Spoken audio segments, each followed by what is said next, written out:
پہلی بحث ہے خاص کی تعریف اور خاص کی اقسام، خاص کا حکم۔ اب توجہ سے واضح نشین فرمائیں، خاص کی تعریف کیا ہے؟ امام نظام الدین ابو یعقوب اسحاق بن ابراہیم الخراسانی الشاشی الحنفی رحمہ اللہ، وفات 335 ہجری، یہ خاص کی تعریف ان الفاظ میں کرتے ہیں: هو لفظ وضع لمعنى معلوم او لمسمى معلوم على الانفراد۔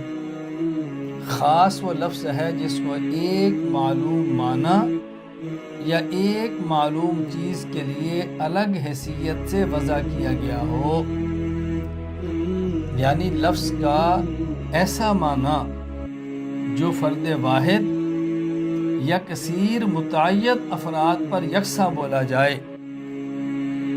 اور اس کو آسان لفظوں میں سمجھو، خاص وہ لفظ ہے جو ایک ہی معنی اور مفہوم پر دلالت کرے، اور وہ معنی اور مفہوم محدود اور متعین ہوگا۔